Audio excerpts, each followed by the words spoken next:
So are we on here? We're on? So welcome to the Growth and Investment Panel. I'm Steve Sexton with Allianz.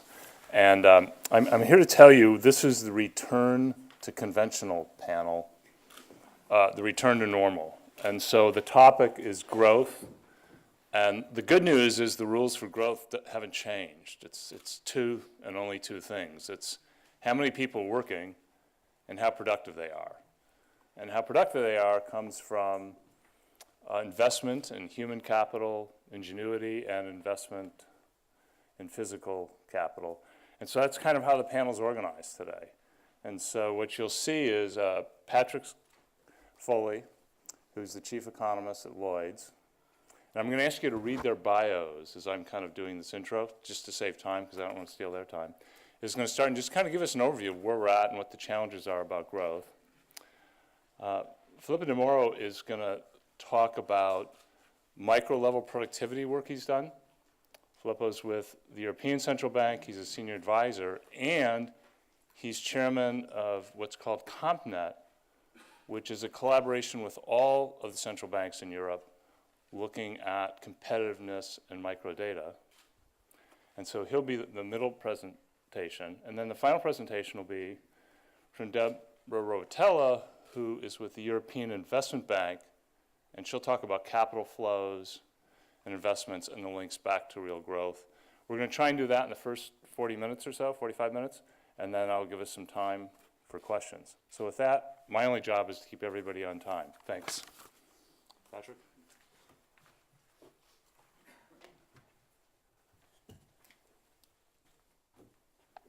Okay, so hopefully we've got the, great. So, okay, so I'm going to give a bit of a general introduction.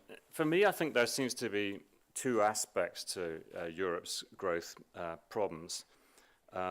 Two kinds of problems, basically, that Europe needs to deal with. First, even without the crisis, was Europe heading for some kind of secular stagnation? Now, there are different proponents of secular stagnation who focus on different aspects of it. Larry Summers, who I think first coined the phrase, focuses basically on chronically deficient demand and how that's driving interest rates, sort of equilibrium interest rates, down to very low levels. Others, like Robert Gordon, have focused on productivity and the productivity slowdown. And an aging population is obviously a key part of the story, and I think it's a particularly important part of the story for Europe, as I'll come back to in a minute.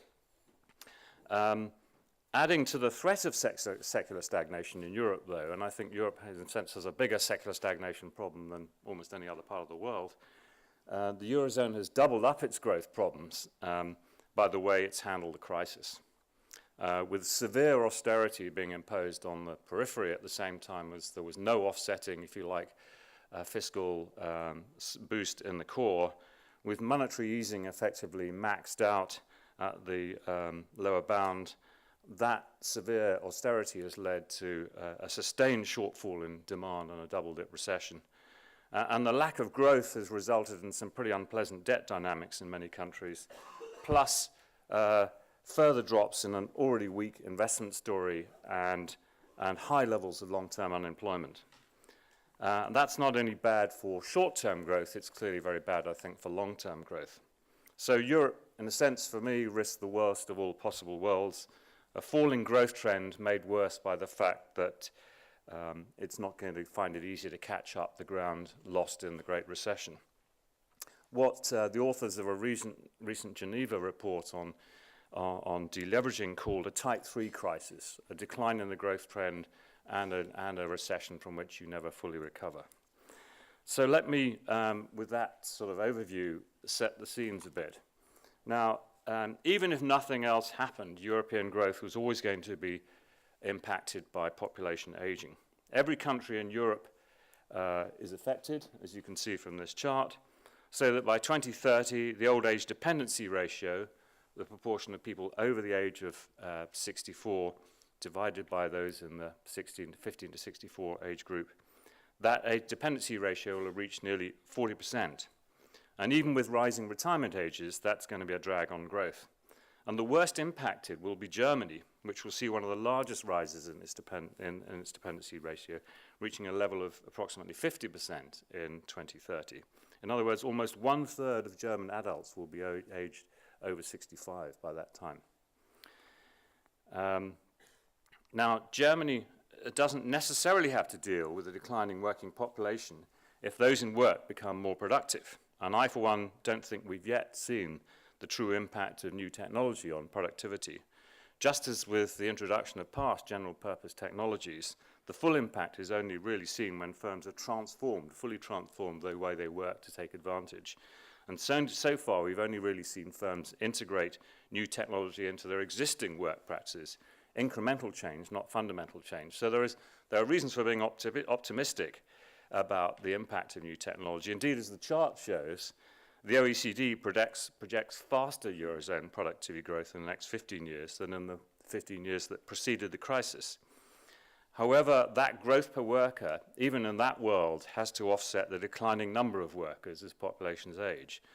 But perhaps more importantly, I think, the legacy of the crisis appears to be a decline in investment in both physical and human capital, which will make it very difficult to hit the productivity numbers the OECD projects. So if we turn to investment, as this chart shows, Eurozone investment has failed to recover at all from its crisis lows in contrast to other countries. And this chart shows OECD projections over the next couple of years, and you can see no real recovery in Eurozone, the green line on this chart, compared with what's going on in the rest of the world. And even by the end of 2016, investment levels in the Eurozone being at least 10% lower than they were prior to the crisis. Now, it's no surprise that periphery country governments have cut back their investment spending, if we look at public sector investment spending sharply as a result of the need to reduce big deficits. But there's been no real offset to that in the core, with investment levels in most core countries similar to those in the austerity-focused periphery. German public investment of 2% of GDP compares with 6% of GDP investment by West Germany back in 1970. So even in the core countries, levels of public investment are at extraordinarily low levels. And it's possible that at least a part of the reason for Germany's strong budget and current account deficits in recent years could be the lack of investment in its future by its government. When you look at private investment, what we see with the benefit of hindsight is a pre-crisis situation of low investment in some core countries, plus what Adair Turner would call socially useless investment in real estate in much of the periphery. What we see post-crisis is low investment just about everywhere. No surprise there, I guess. I remember a couple of years ago, British industrialists telling me that even though their companies were awash with cash, they wouldn't invest when demand for their products was so uncertain. And if they did invest, it would be in Asia or the US rather than Europe or rather than the UK. As the UK has recovered, that attitude has changed somewhat. But in the Eurozone, uncertainty about demand seems to be combining with high levels of corporate debt to depress business investment almost everywhere. Now, this chart shows tangible investment, the sort, as somebody once described it to me, the sort you can stub your toe on. The big unknown is really how much intangible investment is taking place as firms restructure to take advantage of new technology. I know from figures for the UK that if you look at intangible investment as a share of GDP, it's been rising quite strongly over time, even as tangible investment by businesses has been declining as a share of GDP. I haven't yet seen any statistics that show the same is going on in the Eurozone. It may well be that other speakers today have those statistics. I'd love to see them. So it's just possible that the investment picture is a bit better than these numbers might suggest. But adding to the business investment problem that Europe has, or the investment generally problem that Europe has, the Eurozone has a human capital problem as well. High levels of long-term unemployment are now a feature of many European labour markets, especially in the periphery. For the Eurozone as a whole, the proportion of the workforce unemployed for more than 12 months, i.e. about 6%, exceeds the entire unemployment rate for the US or the UK. Now, research by Alan Kruger and others suggests that such long-term unemployment tends to end up on the margins of the labour market, with declining or outdated skills and diminished job prospects. High long-term unemployment thus creates a long-term drag on growth prospects as the effective productive labour force gets smaller over time. This is perhaps even more worrying for Europe in terms of future prospects, because high long-term unemployment not only depresses potential growth, but also threatens social cohesion. So, in conclusion, I worry that the combination of secular stagnation and the legacy of the crisis creates three linked risks for Europe. First, there must be a real risk of a stagnant Europe with growth persistently weak, even if growth in this year and next perhaps surprises on the upside. Actually, I'm quite bullish about Eurozone growth prospects in the very short term. But on the long run, I think you could see persistently weak growth in the Eurozone. Second, that stagnation and the concomitant rising inequality, both within and between countries in the Eurozone, magnifies the risk of a breakup from monetary union between countries who are always going to struggle to share a common currency. And thirdly, a stagnant, divided and therefore inwardly focused Europe is, I think, ill-equipped to address some of the growing global political risks on its eastern and southern borders, or to address the growing competition in its global markets. With that, I'll stop. Thank you.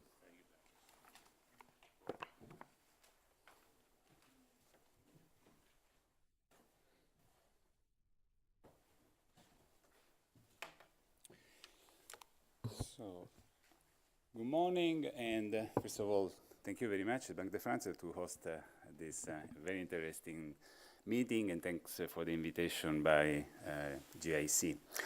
Let me say that I may try, actually, now that I heard Mr. Foley, to maybe he was actually saying that he was positive on one thing only, but then the rest was a bit gloomy. So maybe to add, a few items, particularly in the latter part of my presentation, that maybe, sort of point into the right direction in terms of productivity enhancement, but just for the sake of argument. So what I'm going to do, in fact, is a bit complement, without no previous coordination, the sort of the general assessment on where we stand in terms of investment and productivity, and then getting, as Steve was announcing, with some more detail, couple of charts that you may find interesting, take-home sort of results out of our firm-level database.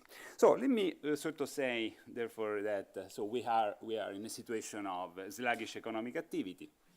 As we heard, gloomy potential growth estimate, which are actually fueling, also in Europe, the fear that we may be in secular stagnation.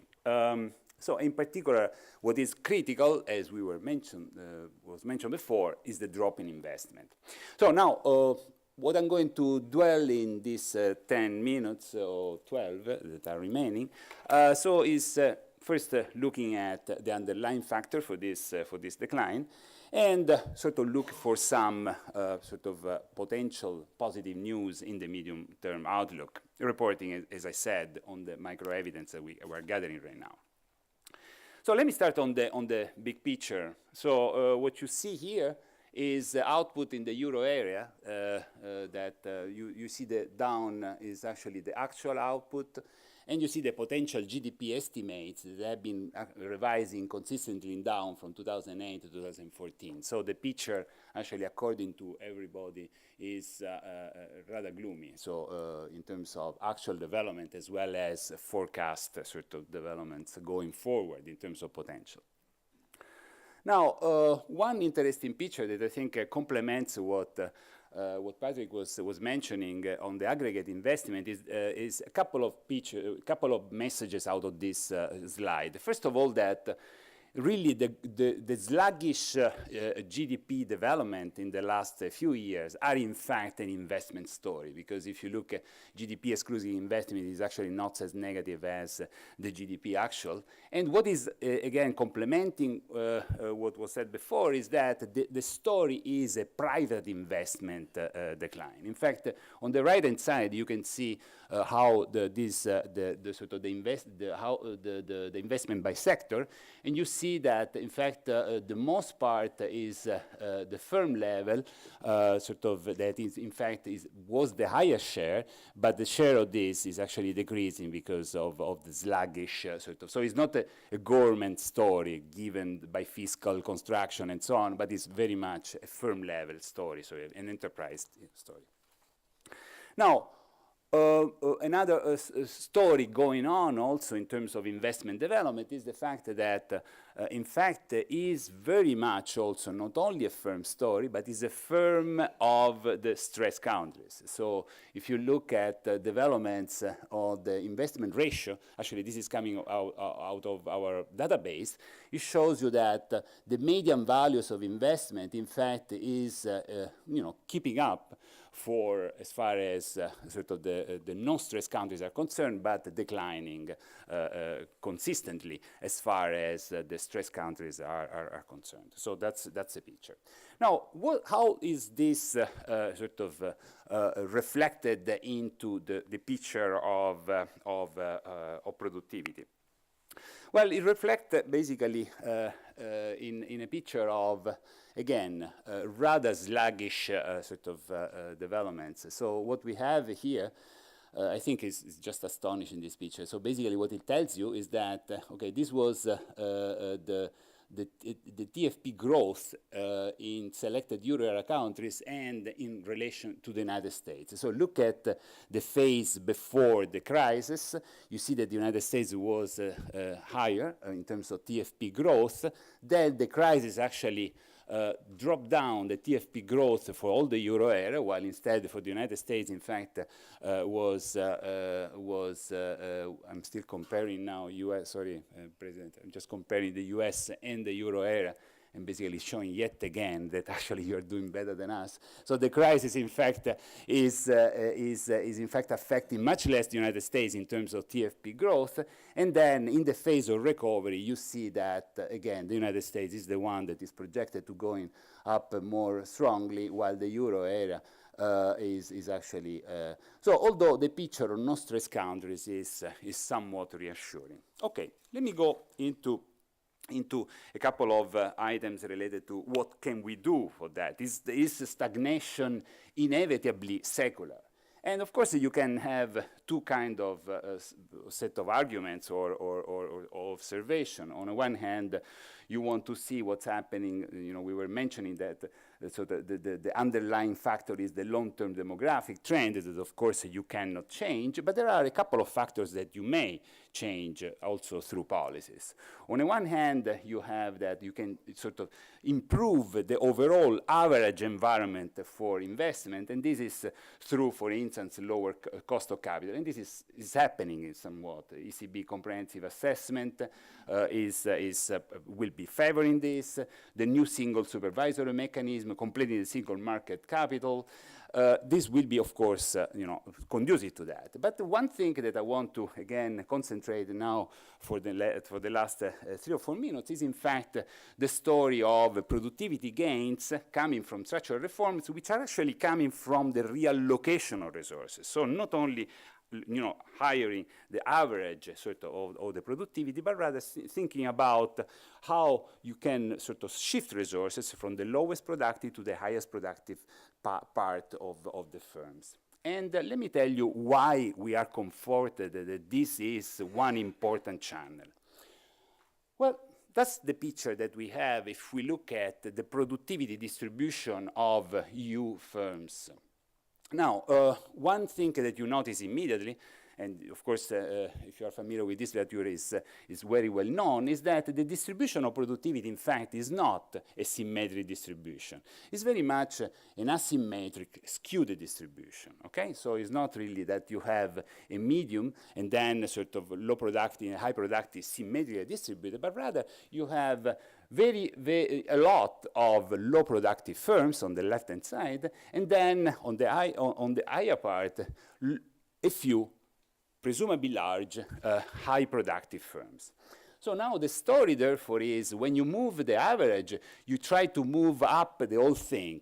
When you do the redistribution, what you try to do is to move, in fact, or favoring that part of the productivity distribution that, in fact, can increase the aggregate productivity just by the sake of moving the resources toward that end, because they are more promising. They use the resources better, okay? So a couple of observations on this are therefore that watch out when you look at average-only indicators because you may miss, in fact, the most important part, one of the most important parts of the study, which is, the reallocation is important. And also one other thing that I want to show you is that, of course, the data set will be sort of pointing to a differentiation between, but this is we know, between sort of the countries which are less, I lost my, okay, see.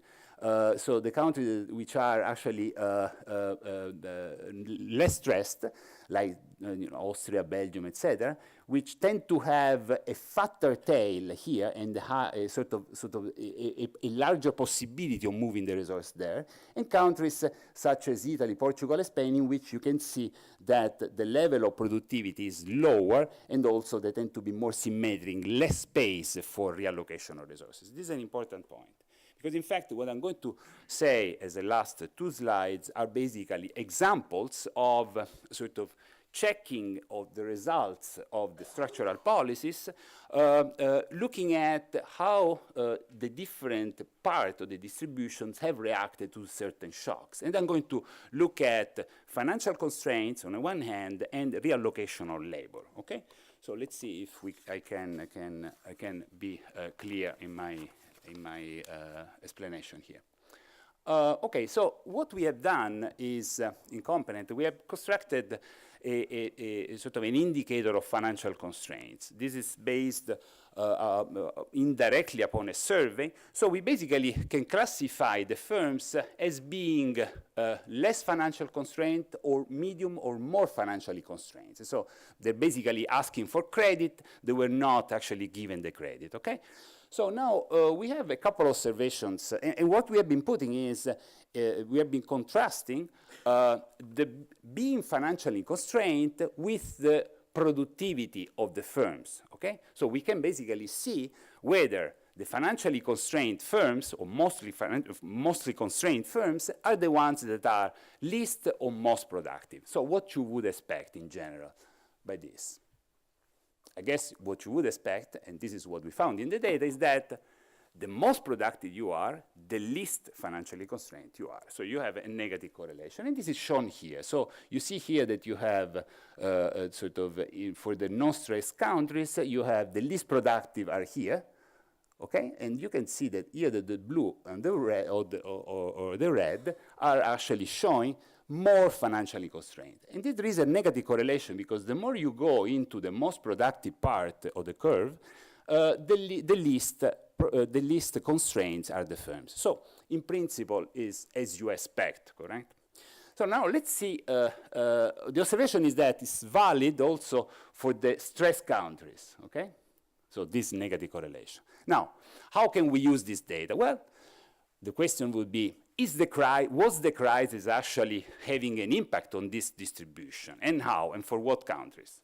So the observation, which you can clearly see here, is that for non-stressed countries, de facto nothing really changes. So pre-crisis and post-crisis, in fact, you can see that the negative correlation continues to be present and doesn't really change much. Presumably, you have some aggravation in least productive firms, somewhat, of being financially constrained. What happens instead for stressed countries is that, in fact, the financial constraintness, in a way, increased. So the least productive firms were the ones that were really most, really more affected by this shock.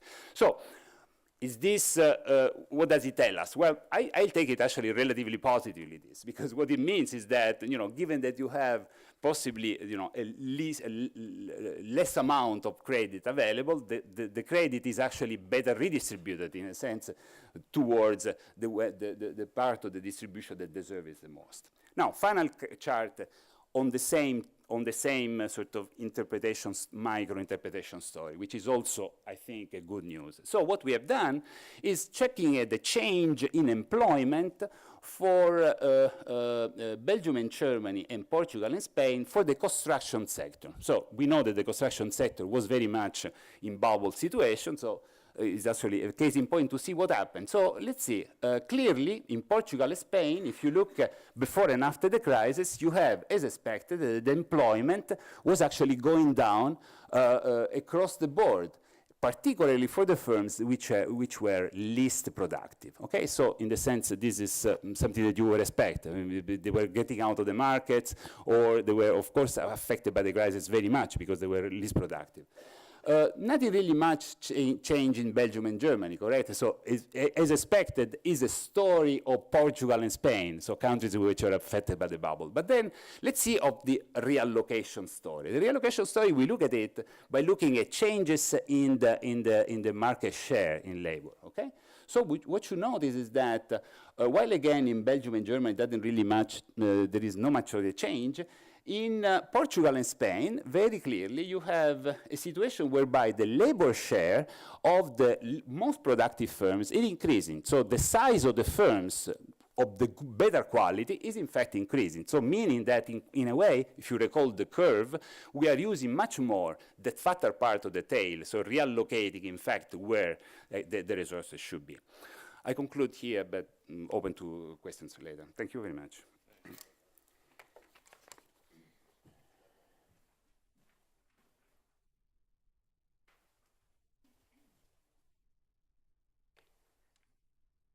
Thank you. So thank you very much, and I'm really happy to be here and to have the opportunity of discussing about the investment plan for Europe, and which is very much related to what we have heard so far in terms of what is happening to investment in Europe.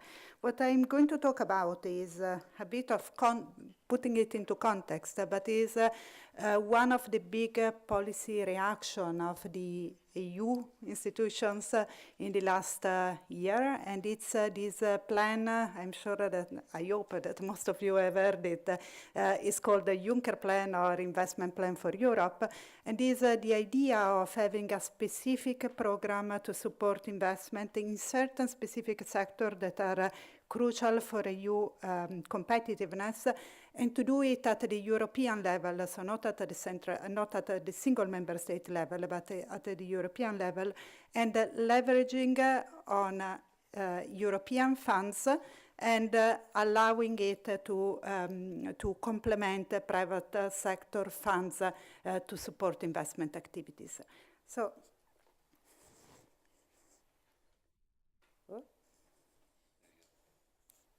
Okay.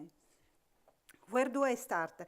I start with something. I will go quickly on the first slide because most of this has already been presented by the other speaker. I think where we start from is the fact that Europe, we may now have a slightly better feeling on the possibility of a recovery finally in Europe.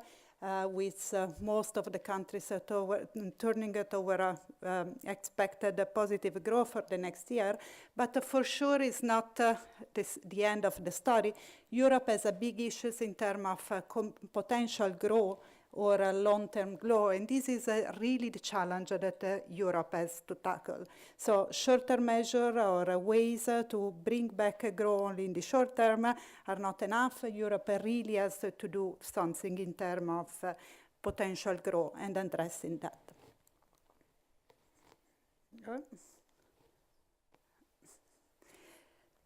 What can be done in terms of potential growth? And I think here the stronger, we all know as economists that estimating potential growth is a matter of guessing, more or less. Somebody may be more confident in how you get to that or not.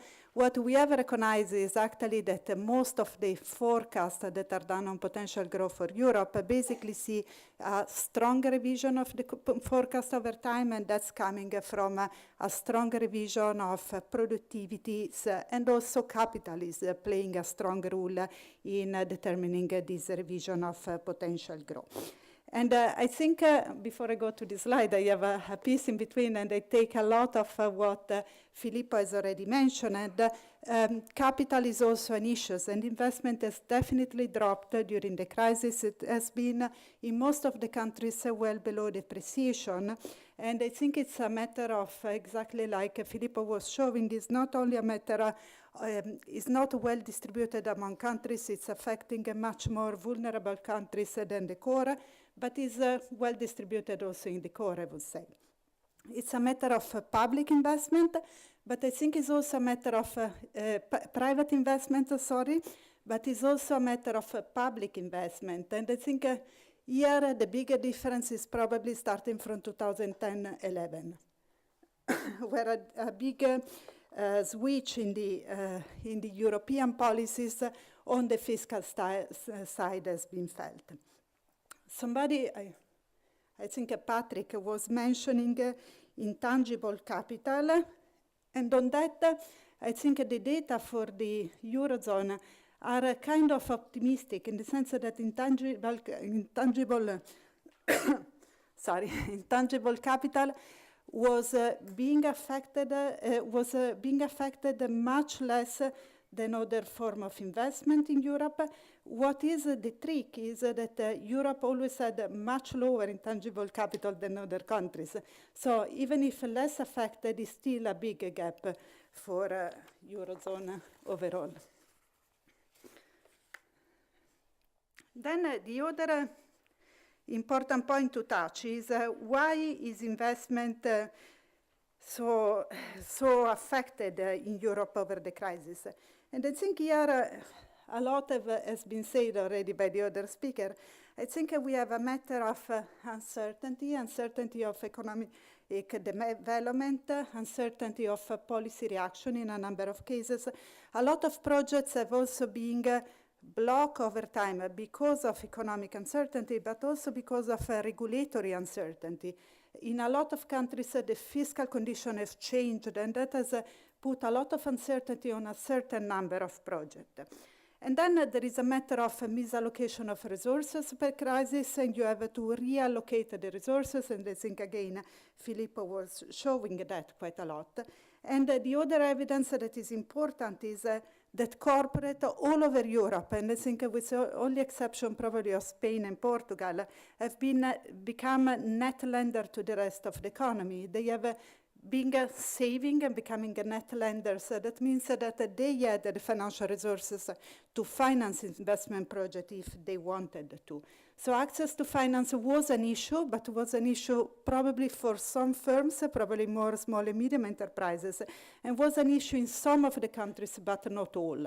And I think this is really the element that corporate were becoming a net lender is one that one has to take into account. But then how do I go to this slide?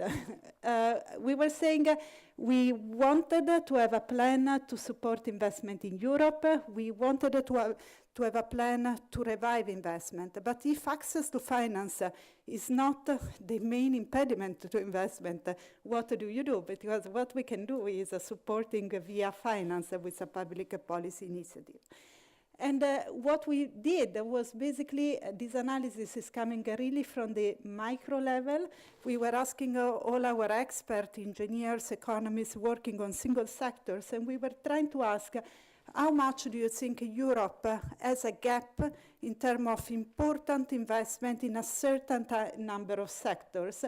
And those sectors are those that are crucial for future productivity and for future growth of the economy. And then what we found is really it's coming a bit from the micro level, sometimes from the macro level, sometimes comparing to the US economy or to other more advanced economy.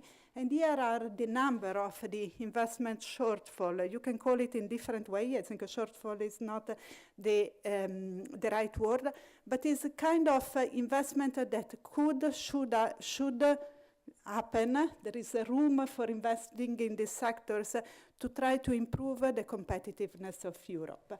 And this was quite important for us because then we find out, okay, if we do something to incentivize investment in these sectors, and if we try to do that, it will not be lost money, but it will be money that go to affect the competitiveness of Europe in the medium to long term. And this is where the idea of this policy action of the investment plan for Europe started from.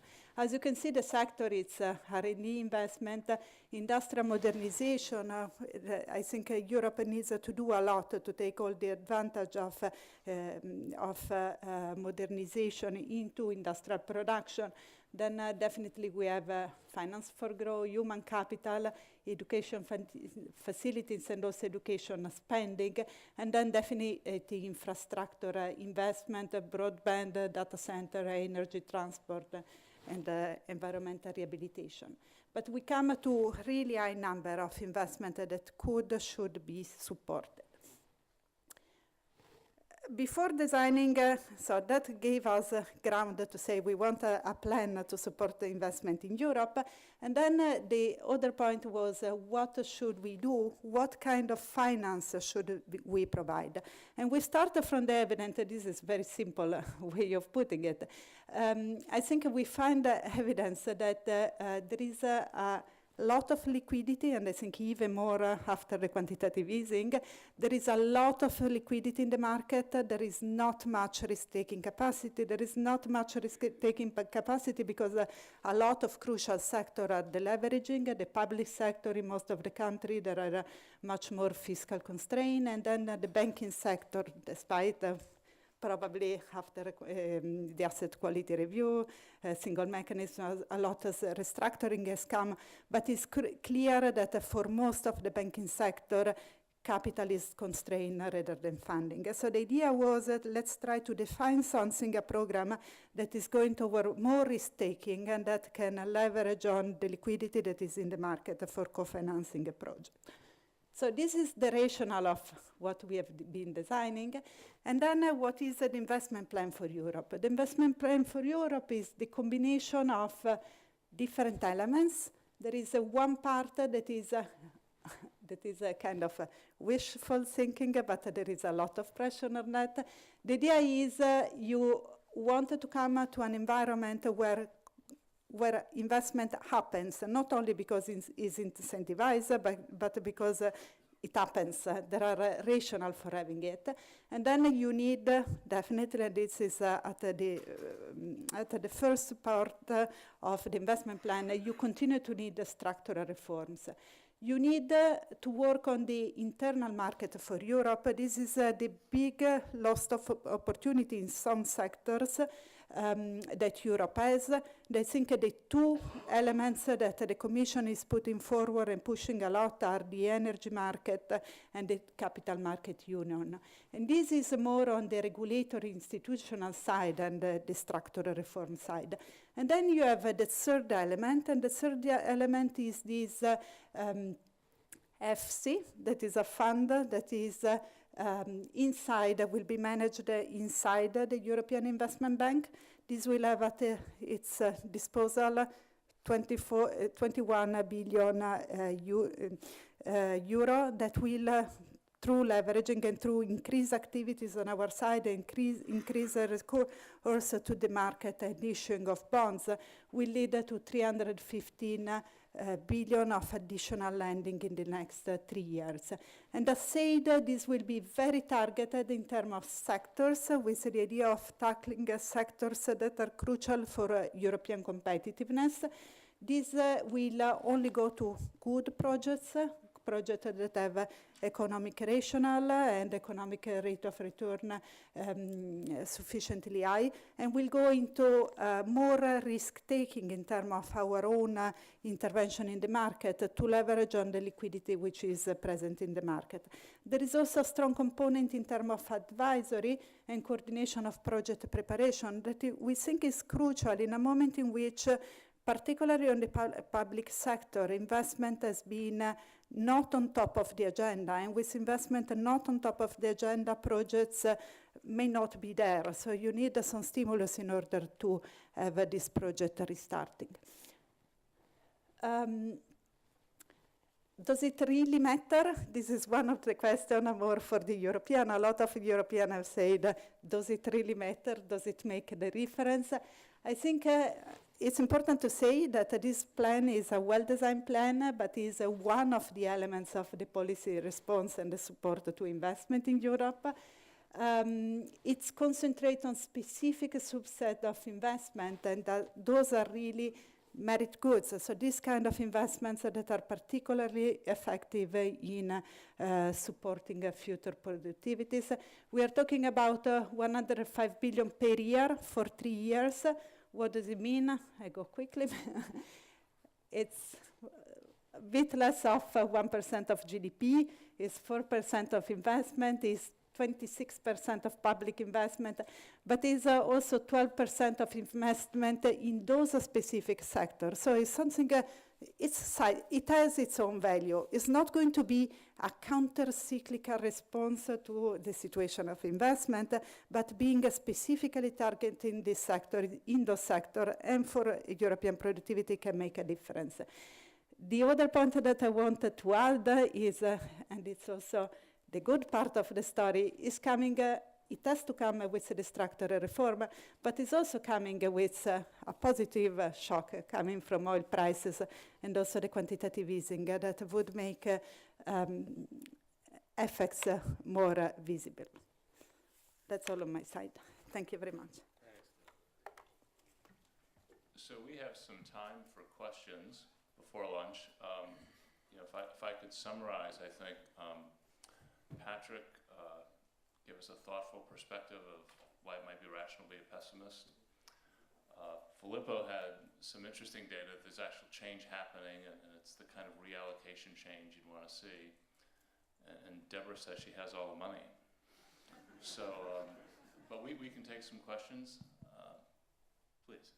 And again, as David said, please let us know who you are. Yes, I'm Philippe Darvisnay, an ex-economist. They do know me, anyway. I want to make a comment or ask a question a bit challenging about Patrick's speech. He gave a very, I think, appropriate picture of what has happened and what is happening presently in the Eurozone. On the one hand, we inherit the crisis with a lack of demand, as some people say. And then if you follow the teaching of literature like Egerton, Krugman, Merotra, etc., you abstain from any structural reform because that, in the short term at least, worsens the lack of demand. Okay. But as you show, there is a kind of feedback loop between the supply side and the demand side. So what do we do?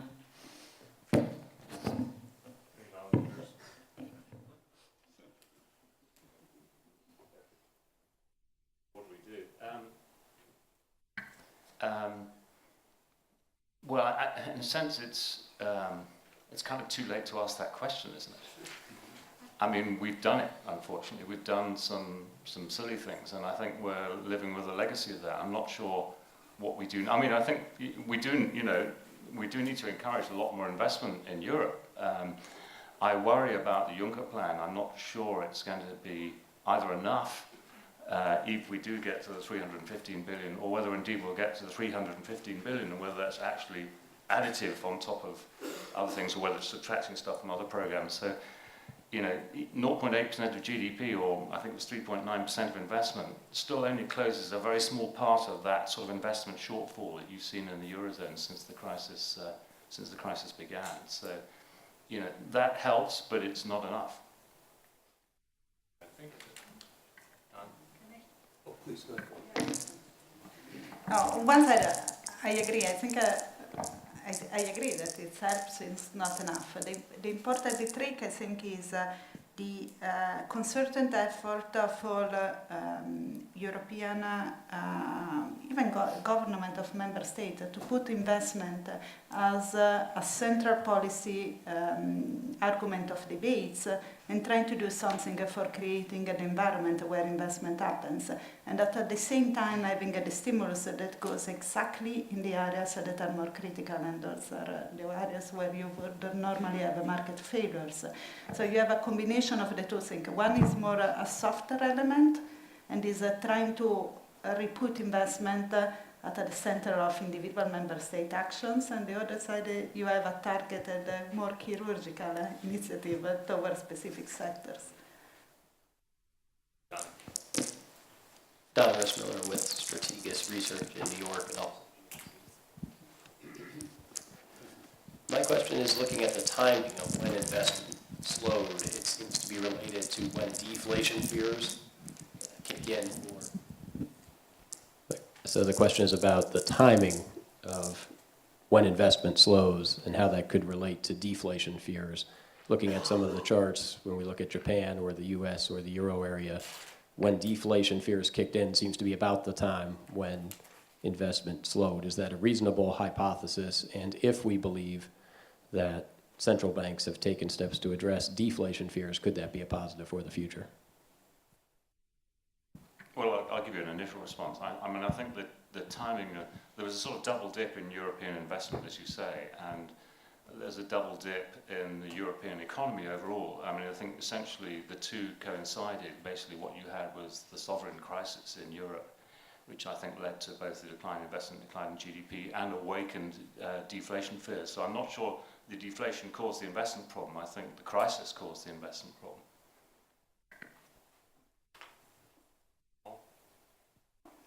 I'm interested that there seems to be a discrepancy between investors' enthusiasm for Euro stocks, Euro equities, over the past 2 years. They've not performed as well as US equities have, but since the QE began by the ECB, Euro equities have soared, in fact. Does that mean private investors in European companies have got it all wrong?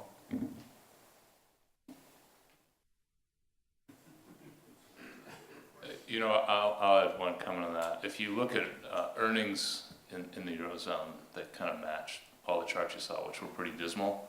But if you can look at the other side of that, is there's enormous potential energy. So if you get, we've had this modest round of upgrading of expectations for GDP growth in Europe. That continues or even increases. The earnings, I think, will go up a lot just to catch up to where they were. So I think what investors, kind of the world I live in, is like, that's the place with the best potential recovery and rate of change, and they've learned from Japan, right? If this, don't fight the central bank, in fact, get right behind it. So, I think we had a question here. Yeah, Alfonso Ricciardelli from SGH Macro Advisors. You know, it's the best things about the Juncker plan. I actually heard from a British Conservative MEP, believe it or not, who said it's actually a very serious proposal, which sort of was very surprising. No, the question I have is on the level of public debt. Because you showed on the chart that public investment in the euro area has subsided during the crisis. And I wonder so if public investment has subsided, has public spending actually subsided? I mean, wasteful spending. Because countries have tended to cut public investment more than wasteful spending as a habit, especially stressed countries. And then on the level of public debt, and you showed a chart where you talked about the level of public debt in 2020 and how much adjustment would the country have to do to reach that. Is it even, I mean, going to 60%, is it even in the cards? Because, with the latest communication of flexibility and so on, it doesn't seem like that's the direction that countries are taking.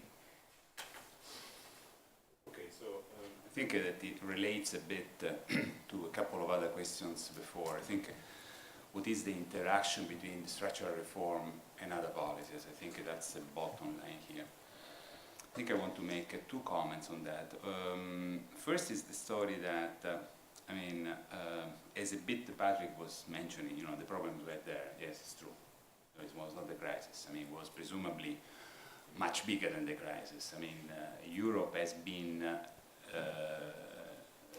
so there was the euro was created in 1999, but there was also the globalization going on. And then we had the sort of the booming period in 2005, and then lost opportunities of actually adjusting to the globalization. So that's the major thing, particularly in certain parts of Europe, is the fact that the restructuring of the economy, taking about of the globalization, did not take place. So what we are finding is basically we're finding ourselves to have to catch up, and not only the crisis but also this previous thing. So it's a tremendous exercise. So now the second thing is on the how do you sort of match the policy of demand policy versus the structural policies. The story of the debt is, of course, the impact effect of a shock. We have a sovereign debt crisis. Of course, you want to, first repay, going IMF style into readjustment, demand policy, constraining, etc., etc. At the same time, you also realize that, but if you do this, if you adjust too much the current account, then you have, GDP suffering and so on, investment not growing, blah, blah, blah, etc., etc. So, yeah, it's true. Our problem, presumably, was that we were looking at these things in a separate fashion, which is, in a crisis, is normal. So you first, act to, have the markets sort of recovering, etc., etc. But then you kind of add up the structural reform as if it's an add-on, which is wrong, actually, in principle. Because in the best circumstances, you want to have a situation where, particularly because you have underlying major structural problems, you want to see the things together. Also, acknowledging the fact that the structural reforms per se, by empirical evidence and it takes time to take. So in a sense, is a call. My call at this point is also be patient, because and in fact my chart will be showing that something is happening, and it's going to take a while. I mean, if empirical evidence shows that it takes 4 or 5 years. So maybe what you want to have is a program of structural reforms which is strong enough and being facilitated, if you want, by a certain, demand policy kind of relaxing a bit in order to. So you have to see a package, structural reform and demand policies together. I think that's my message. So Jill has shared with me that we're going to have to wind this down. So I want to do 2 things. One, Catherine Mann's going to talk after lunch, and she said something that I think captures what Filippo said in 2 sentences. She said, growth dominates everything, and when it comes to debt to GDP, the denominator dominates everything. So I think this integrated solution that revolves around growth in year 7 of a crisis is probably where the focus ought to be.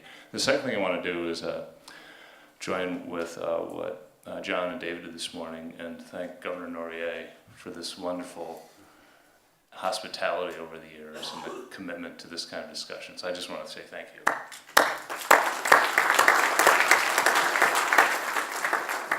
And with that, I think we're officially lunchtime. All right, terrific.